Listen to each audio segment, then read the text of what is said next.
प्रयाग चल करके आते हैं, लेकिन ये छोटा सा वृंदावन कभी मुझे कर भेंट देने नहीं आया। ये मेरा अपमान नहीं है, मुझे अपमान महसूस होता है। भगवान हंसने लगे, क्यों भैया प्रयागराज, ये बताओ तुम्हें तीर्थों का राजा किसने बनाया? बोले आपने। बोले हमने तुम्हें तीर्थों का राजा बनाया है, अपने घर का राजा नहीं बनाया है, क्योंकि वृंदावन मेरा घर है। वृंदावनम न परते जयो पादमेकं न गच्छति।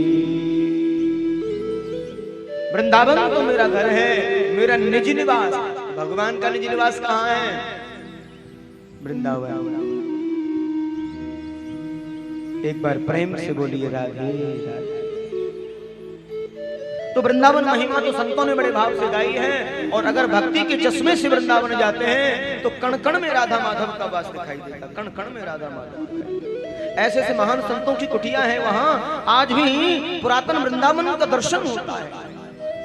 आज भी रमण रीति चले जाओ, सुदामा कुटी चले जाओ, तटी आश्रम चले जाओ, कैसे कैसे महान संत जहां तपस्या कर रहे हैं। मलुक पीठ जाओ, देखो कैसे कैसे महान संत हैं। ज्ञान गुदड़ी जाओ, आज भी यही सर्वांग भक्ति का दर्शन होता है। आज भी सर्वांग भक्ति का दर्शन होता है। एक बार प्रेम से बोलिए राधे राधे। हृदय में स्थित हुए लोभ को मारने भगवान कपिल आए हैं, और यहीं से कपिल देवहूति संवाद प्रारंभ होता है। और कपिल जी ने माता देवहूति के अनेकों विचारों को पूर्ण किया है, और कर्दम ऋषि के यहाँ भगवान कपिल का अवतार हुआ है। अनेकों कथाएं सुनाई हैं, और सांख्य योग की कथा सुनाई। देवहूति कहती है, भगवान मुझे मेरी सभी जो इंद्रियां हैं वो अपनी अपनी ओर खींच रही है। सांख्य शास्त्र की कथा कपिल देवहूति संवाद में आई है। तो पूछती हैं, प्रभु मेरी समस्त जो इंद्रियां हैं वो मुझे अपनी अपनी ओर खींच रही है। कितनी इंद्रियां हैं? इंद्रियां कितनी हैं?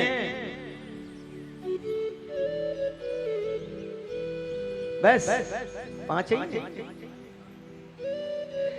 इंद्रियां 5 हैं कर्मेंद्रिय, और 5 हैं ज्ञानेंद्रिय। 10 इंद्रियां हैं और 11वां मन है। तो जो कर्मेंद्रिय अपनी अपनी ओर खींच रहे हैं। जीभ कहती है सुंदर व्यंजन करो, कान कहते सुंदर संगीत सुनो, आंख कहती है सुंदर दृश्य देखो, आदि आदि। तो प्रभु मुझे क्या करना चाहिए? तो भक्ति के बारे में बताया, नवदा भक्ति का वर्णन किया। पूछा, प्रभु इस संसार में कहीं सुख है किसी को? मुझे लगता है संसार में कोई सुखी है क्या? कोई भी सुखी मिला? बोले कहीं पर कोई भी सुखी नहीं मिला। संसार में भैया कभी किसी को सुख नहीं है, सबके साथ में कुछ न कुछ लगा हुआ है, कुछ न कुछ लगा हुआ है। अपनी छाती पे हाथ रख के कोई भी कहे कि हम सुखी हैं, कोई भी सुखी नहीं है। कोई न कोई कष्ट जरूर लगा हुआ है। कोई तन दुखी, कोई मन दुखी, और कोई धन बिन रहे उदास। थोड़े थोड़े सब दुखी, तो सुखी कृष्ण के दास। एक राजा जो होता है ना, उसे देख के कहते हैं राजा बड़ा सुखी होगा। और राजा से पूछा जाए न खाने का पता, न सोने का पता, न जगने का पता, कोई राजा बने और बनने के बाद उससे पूछा जाए आपकी दिनचर्या क्या है, तो आशा जी बता देंगे दिनचर्या क्या है। मुझे लगता है सुबह से शाम तक ध्यान ही नहीं रहता होगा भोजन कब करना है। ये सच है। राजा जो बनता है ना, उसको मालूम होता है कि कैसा कंटक, कोई बड़ा अधिकारी हो, उस अधिकारी से पूछो तुम्हारी नींद कैसी चल रही है, बोले महाराज नींद हराम है, हमारी बड़ी व्यस्तता है, बड़ा दबाव है, बड़ा काम है, बड़ा जाना आना, व्यवस्थाएं देखना, कहाँ जाएं कहाँ ना जाएं। हमारे डॉक्टर साहब अभी सेवानिवृत्तियों से पहले जिला संभालते थे पूरा, सेवानिवृत्त होने के बाद में थोड़ी तसल्ली मिली है। ये उससे पहले जो है सीएमओ साहब जो है पूरा समय नहीं, कई कई दिन बीत जाए,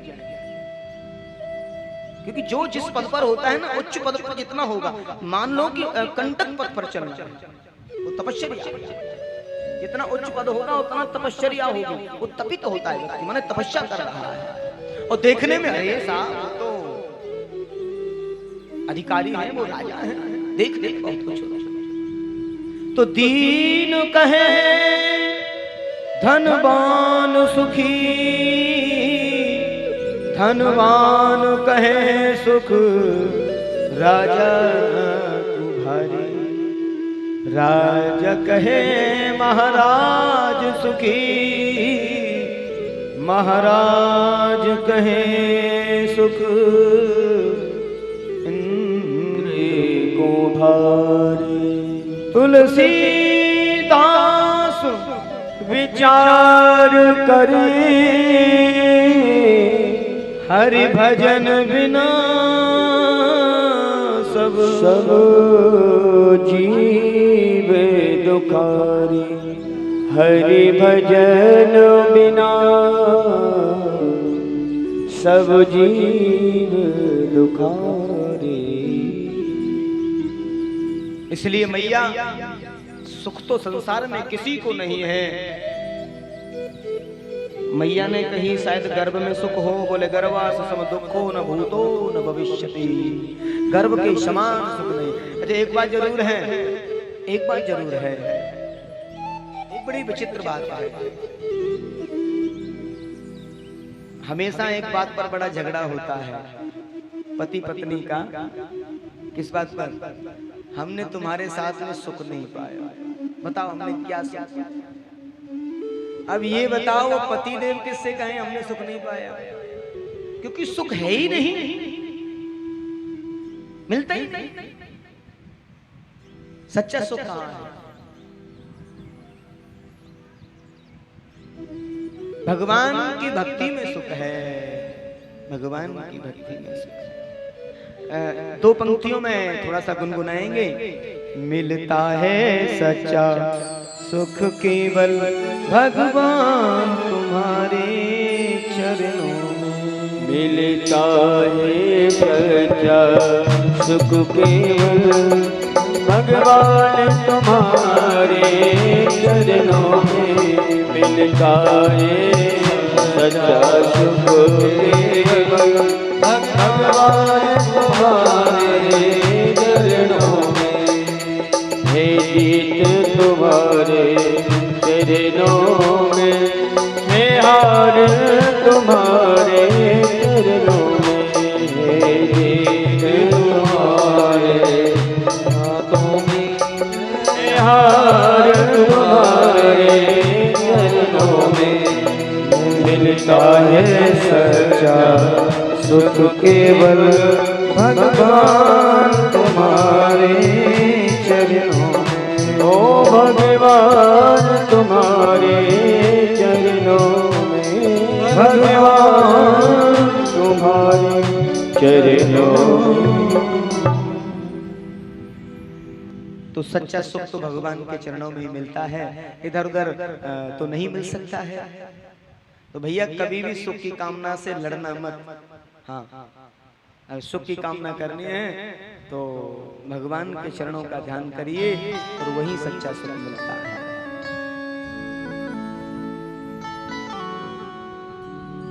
हमारे मध्य श्रीमान पंकज भैया विधायक प्रतिनिधि किदवई विधानसभा से, जो वरिष्ठ समाज सेवी हैं और भागवत व्यवस्था में पुरजोर उनका योगदान सेवा चल रही है, क्योंकि माननीय विधायक जी का इशारा यही था कि व्यवस्थाएं देखेंगे, व्यवस्थाएं संभालेंगे और उनका अनुग्रह, उनका प्रेम, सौहार्द पंकज भैया के साथ में है, तो प्रभु उनको शक्ति और सामर्थ्य दे। और माता जी बड़े सुंदर व्यवहार से कह रही थी कि महाराज जी हमें तो मालूम ही तब पड़ा जब जा रहे थे कि कलश यात्रा है, हमें तो बताया ही नहीं, हम तो कलश यात्रा में भी शामिल हो जाते हैं। तो आज माता जी ने बहुत श्रद्धा से पूजन किया है और आगे भी सेवा से जुड़ा रहना एक सौभाग्य है। वैसे हमारे संतों का एक विशेष भाव है, अच्छे लोगों के पास में अच्छे लोग ही होते हैं। हमारे माननीय विधायक जी बहुत अच्छे हैं, भक्त हैं, रसिक हैं, तो अच्छी ही उनकी पूरी टीम है, सब लोग अच्छे अच्छे भगवत चरित्र से जुड़े हुए लोग हैं, भगवान के कार्यों से जुड़े हुए लोग। कोई भी काम होता है श्री ठाकुर जी की कृपा से होगा, श्री ठाकुर जी की कृपा से होगा। तो ये भाव होना चाहिए, होना चाहिए। तो समाज सेवा भी भक्ति के साथ करें। हमारी पलक जी सेवा करती हैं, पलक जी सुधा, रस सुधा, उनकी सेवा यह है कि दिन चैन रात, कैसे सेवा सेवा है? और बड़ा गर्व से कहती हैं कि आशा जी तो हमारी हैं, हम उनके साथ रहते हैं, उनके कार्यों में रहते हैं, समय देते हैं और उसके साथ साथ भक्ति में भी रहते हैं। अभी जब से कथा चल रही है ना, मुझे लगता है मेरा अगर फोन चेक करो ना तो बहुत कॉल है उन्हें। महाराज जी की फलानी व्यवस्था हुई कि नहीं हुई, पंकज भैया आने वाले हैं, हमारी बात हो गई है, आज ऐसा होने वाला है। ये सब आनंद है, अनुग्रह है, समाज सेवा से जुड़े हैं और भक्ति के कार्यों में लगे हुए हैं। मेरी नजर में यही सच्चा सुख है जो भगवत सेवा में जुड़े हुए हैं, भगवत सेवा। बाकी प्रचार प्रसार थोड़ा कमजोर पड़ गया और यही कारण रहा है, लोग नहीं पहुंच पाए हैं, लेकिन आज भी किया है प्रचार और कल भी कुछ प्रचार किया जाएगा। लगता है लोग पहुंचेंगे और बड़े अनुग्रही भाव से।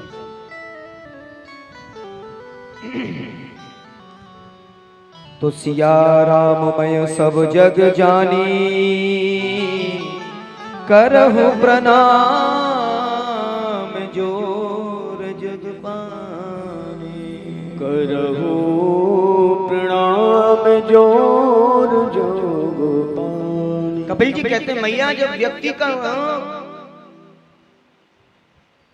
व्यक्ति के द्वारा जब भक्ति को पूर्ण किया जाता है और 9 प्रकार की भक्ति करते करते जब 10वीं स्थिति में जीव पहुंचता है। अब देखिए भक्ति की अंतिम स्थिति क्या है, 10वीं स्थिति, और 10वीं स्थिति में पहुंचते ही संपूर्ण शरीर पानी बनकर के बहने लगता है और सिद्धदा नाम की नदी बन गया है। माता देवहूति का शरीर, सर्वांग भक्ति का दर्शन हुआ है और कपिल भगवान स्थापित हो गए हैं गंगा सागर तीर्थ में जाकर के। जहां हम लोग जाते हैं दर्शन करने, वहां कपिल भगवान के दर्शन होते हैं। बोलिए श्री कपिल जी महाराज की जय। और देवहूति के वंश की आगे कथा सुनाई, प्रियव्रत उत्तानपाद ध्रुव आदि की कथा को सुनाया। और ध्रुव की कथा से एक शिक्षा मिलती है कि ध्रुव के मन में आत्मबल बड़ा मजबूत था और ध्रुव जब जा रहे थे भगवान को पाने, मौसी जी के ताने से अज्ञापित होकर के, कुपित नहीं अज्ञापित, हमसे कोई बुरा कहे तो हम कुपित हो जाते हैं, लेकिन भक्तों से कोई बुरा कहे वो कभी कुपित नहीं होते, वो अज्ञापित होते हैं। बोले आपने जो कहा है हम वही करेंगे, आपने जो कहा है हम वही करेंगे। वो अज्ञापित होकर के जा रहे हैं और रास्ते में देवर्षि नारद मिले, पूछा कहाँ ए बालक कहाँ जा रहे हो? बोले वहीं जा रहे हैं। कहाँ? बोले भगवान को प्राप्त करने। जंगल में भगवान? बोले हाँ। किसने कह दिया तुमसे जंगल में भगवान है? बोले जंगल में तो बब्बर शेर रहता है, बाबरे नाश्ता कर जाएगा तेरा। एकदम से नन्हा सा बालक ध्रुव बोला सीना तान के, मेरी माँ ने मुझसे कहा है कि हर जगह भगवान है, सब जगह भगवान का वास है, शेर में भी भगवान का वास है, शेर में भी भगवान का वास है। और प्रेम के बल पर, भक्ति के बल पर जीव की, शेर की व्यवस्था भी बदली जा सकती है। और ये संतों ने प्रमाण दिए हैं, क्योंकि संतों के यहाँ शेर और बकरी एक साथ जल पीते हैं, एक साथ पानी पीते हैं। भक्ति भी बोल सकती है। ध्रुव से कहा, तुम दिन में भोजन कितनी बार लेते हो बालक?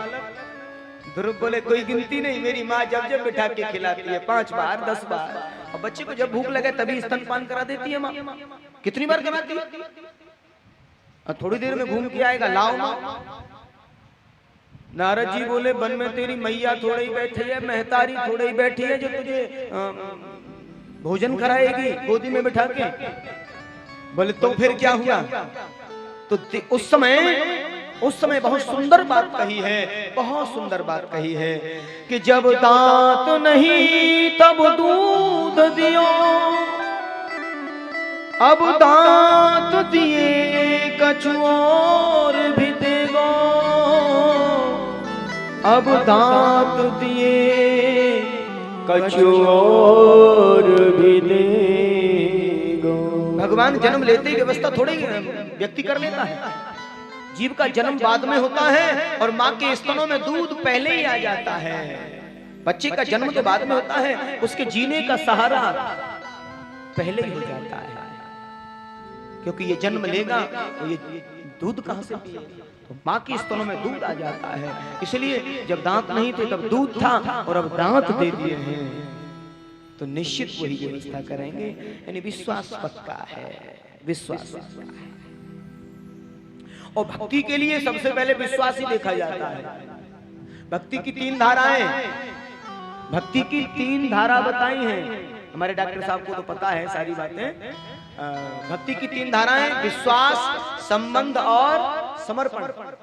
सबसे पहले विश्वास, उसके बाद संबंध जोड़ लें भगवान से, और फिर समर्पण कर दें। तेरा तुझको अर्पण क्या लागे मेरा, ओम जय जगदीश हरे, ओम जय जगदीश हरे। लेकिन हम समर्पित नहीं कर पाते, ये भी मेरा वो भी मेरा। हमारी हालत कैसी हो गई है। वैसे तो भक्ति में कहा है कि हमें समर्पित कर देना चाहिए और भगवान को अपना बना लेना चाहिए। अगर जिस व्यक्ति ने भगवान को अपना बना लिया है, समझ लेना उसका रिश्ता पक्का हो गया है। ऐसे दयालु श्याम से रिश्ता बनाइए, प्रभु से रिश्ता बनाइए। अब ब्रज में रिश्ते बनाए 3, एक सखा, एक सखी और एक पुत्र। साक्षी आत्मनिवेदना। ब्रज गोपियों ने उन्हें सखा माना, भगवान की सखी है ब्रज गोपी। ग्वालों ने सखा माना, और मैया यशोदा ने अपना बेटा माना, अपना लाल माना। कनुआ कनुआ कह करके लाल माना। तो जो बाल स्वरूप सेवा हम करते हैं ना, इसका भाव क्या है? लाडले ठाकुर की सेवा जो करते हैं, इसका भाव है माँ की मातृभाव, बाल स्वरूप, पुत्रवत। माताएं गोपाल को अपना बेटा मान करके पूजती हैं, अपना बालक मान करके पूजती हैं। तो ये रिश्ता हो गया। तो भगवान से रिश्ता बनाइए और फिर समर्पित कर दीजिए अपने जीवन को।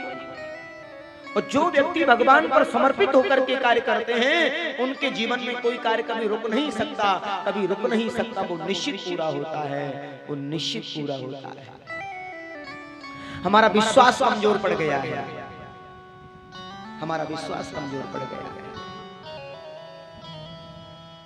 तभी तो हम लोग, तभी तो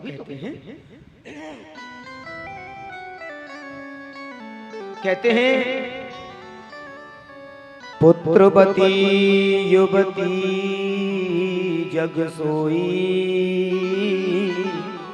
रघुपति भगत जास सुते होई। वो माँ माँ कहलाने के अधिकारिणी है जिसका बेटा भगवान का भक्त हो जाए। और माता पिता को तभी आनंद होता है जब बच्चा सांसारिक कार्यों को करते करते भगवान के भक्ति के कार्यों को भी करे। तो निश्चित रूप से वो माँ माँ कहलाने की अधिकारी होती है, जिस माँ का बेटा भगवान का भक्त हो जाए।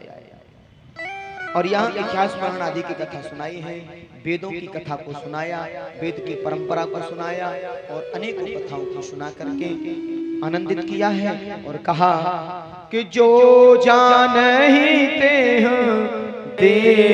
जनाए, जो जाने दे हो जनाई जानत तुम्हें जाई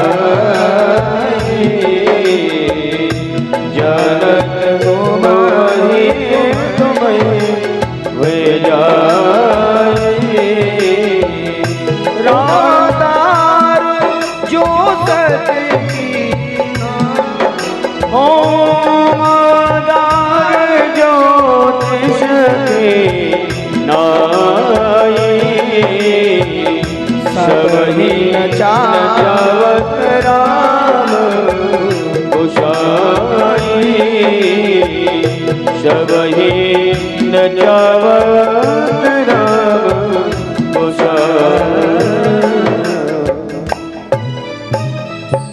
सभी नचावत राम गोसाई। ये भगवान सबको नचा रहे हैं, ईश्वर सबको नचा रहे हैं। हम सब ईश्वर के अंशज हैं और अनेकों प्रकार की कथाओं को सुनाया और जिसमें अनेकों कथाओं को सुना करके और सत्संग आदि की महिमा को बताया। कहा जो आया है उसे जाना है, आया है सो जाएगा राजा रंक फकीर, कोई सिंहासन चढ़ चला कोई बंधा जंजीर। परीक्षित बड़े भाव से सुन रहे हैं और अनेकों कथाओं को सुना करके नवदा भक्ति आदि की कथा की ओर लेकर के चले हैं। और यहाँ जड़ भरत रघुगुण संवाद की कथा को सुनाया है। तो जड़ भरत रघुगुण संवाद की कथा को सुनाया और वह आत्मज्ञान से विभोर किया है, आत्मज्ञान से।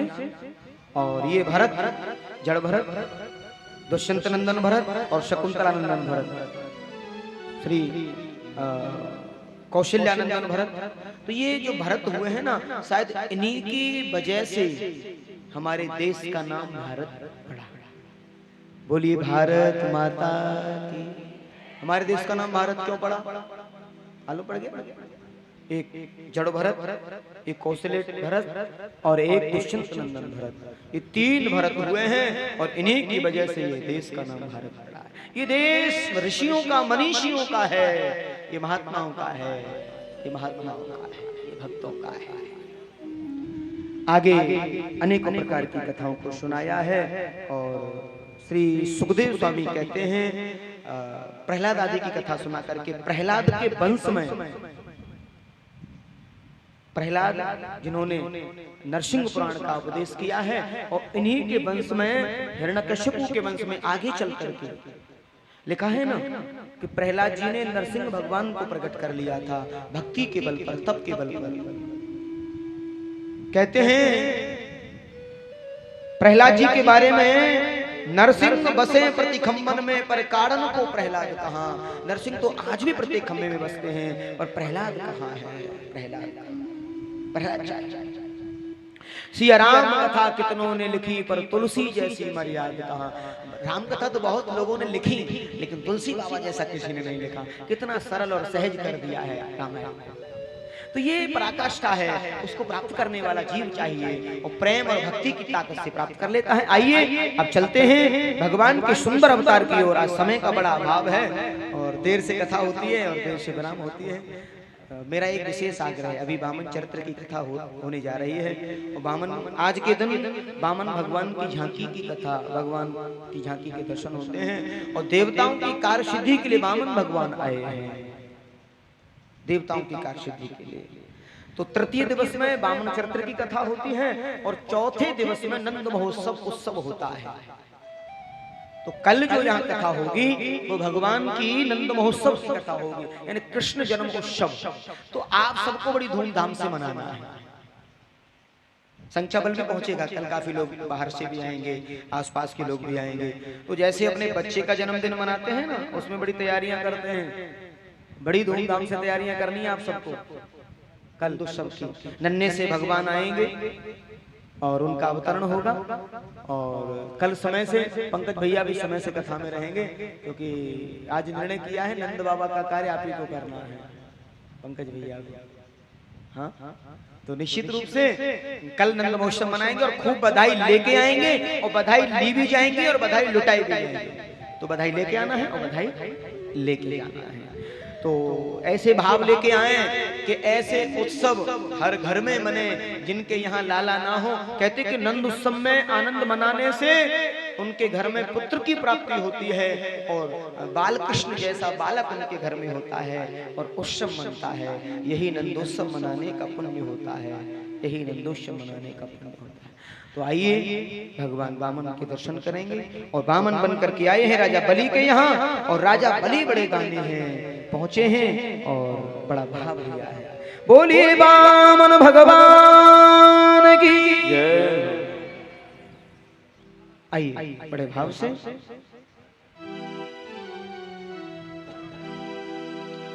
श्री राधे राधे। एक बार जोर से जयकारा बोलेंगे। बोलिए वामन भगवान की जय। हो तेरे द्वार खड़ा भगवान भगत भर दे रे जो। देखिए सबसे पहले प्लीज लिसन माय डियर, सुनिए। सबसे पहले आज परीक्षित का भार संभाला है हमारी माताजी पंकज जी की माताजी और पंकज जी जो मुख्य परीक्षित के रूप में, और आशा त्रिवेदी जी जो मुख्य रूप से पधारी हैं, और हमारे भागवत सेवा परिकर के लोग, हमारे डॉक्टर राजीव जी, हमारे डॉक्टर गोविंद शुक्ला जी जो सेवानिवृत्त हैं, सीमो साहब वो भी पहुंचेंगे वर्ष रूप से। भगवान भगत भर दे रे जोड़ी भगत भर दे रे झोली भगत भर दे रे जोड़ी भगत भर दे रे झोली। तेरा होगा बड़ा तेरा होगा बड़ा एहसान, तेरा होगा बड़ा एहसान कि युग युग तेरी रहेगी शान। भगत भर दे रे झोली भगत भर दे रे झोली। ओ तेरे द्वार खड़ा भगवान भगत भर दे जोड़ी भगत भर दे रे झोली।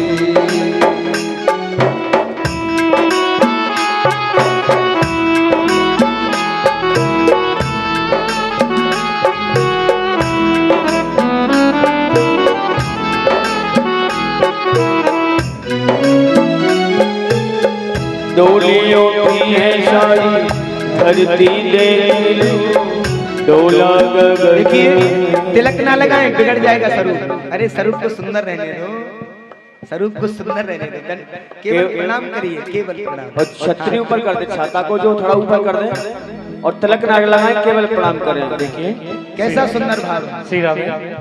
एक एक करके माताएं आए, ठाकुर जी के ऊपर उनके स्वरूप को देखकर नौछावर करें अपने जीवन की पुण्य कमाई में से।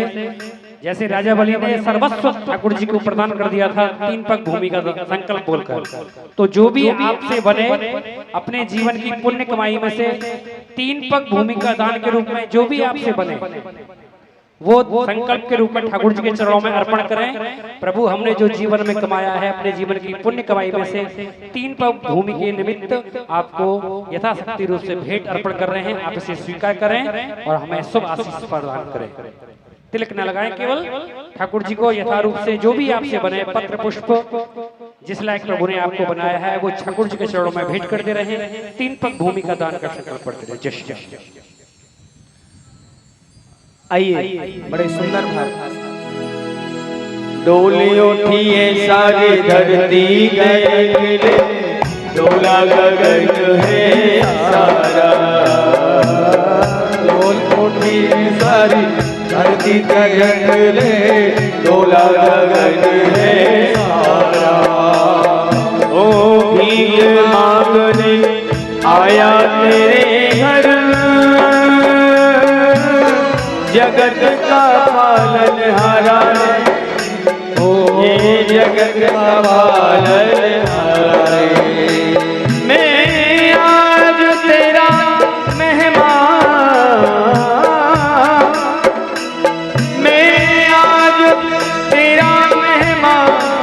कर ले मुझसे जरा पहचान, भगत भर दे झोली, ओ भगत भर दे रे झोली। ओ तेरे द्वार खड़ा भगवान, भगत भर दे रे झोली, भगत भर दे रे झोली, ओ भगत भर दे रे झोली।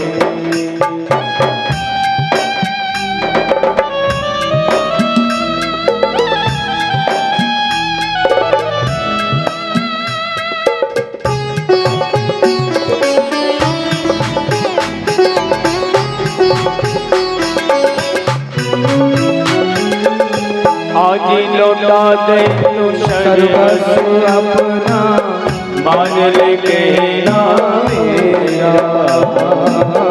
आज लौटा दे तू सर्वस्व अपना, मान ले कहना मेरा। मिट भी जाएगा पल में तेरा, जन्म जन्म का फिरा रे, तेरा जन्म जन्म का फिरा रे। तू छोड़ सकल अभिमान, तू छोड़ सकल अभिमान, अमर कर ले रे तू अपना भगत भर दे रे झोली, भगत भर दे रे झोली, ओ भगत भर दे रे झोली, भगत भर दे रे झोली। बोली वामन भगवान की जय। आगे की जो कथा है वो कल होगी।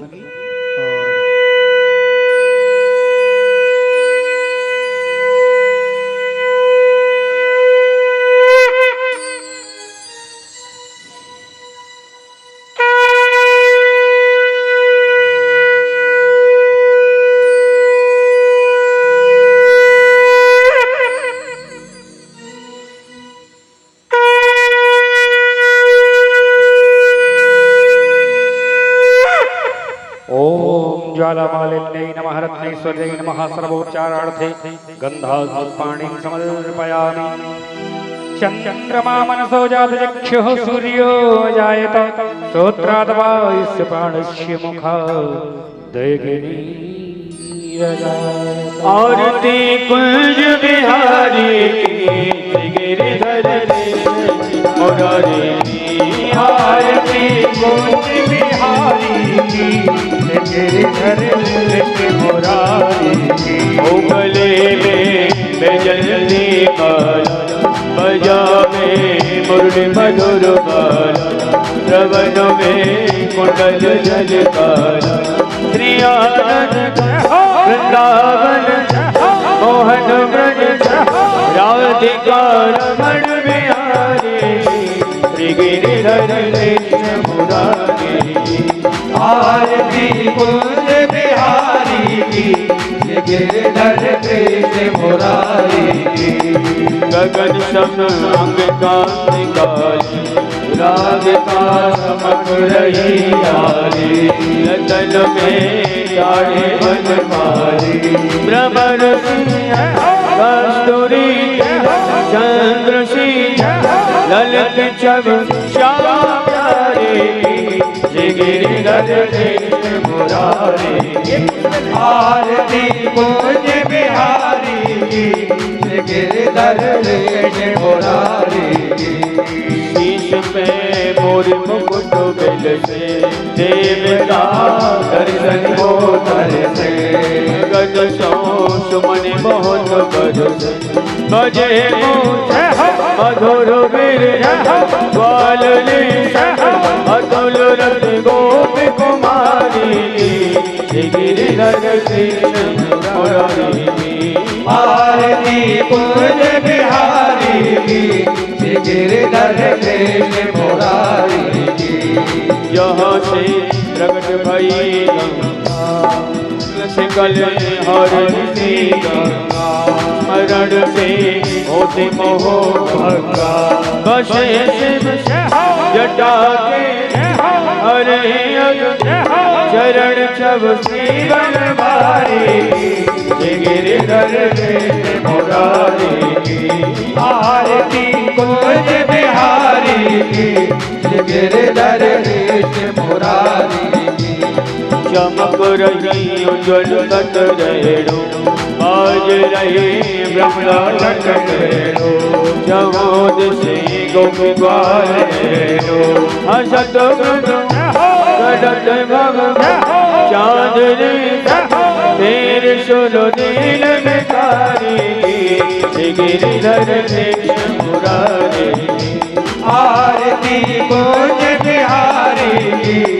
गिरधर मुरारी ओ आरती कुंज बिहारी गिरधर मुरारी आरती कुंज बिहारी गिरधर मुरारी गिरधर मुरारी गिरधर मुरारी गौर गौरव नाम तारो संसार तारो गिरिहारो सदा वसंतम देवा भवानी सदा तुमेव माता पिता देवा तुमेव बंधु सदा देवा तुमेव बीजा देवा तुमेव सर्वं मम देव देवा ओम देव देव देव देव ओम अग्रम देव देव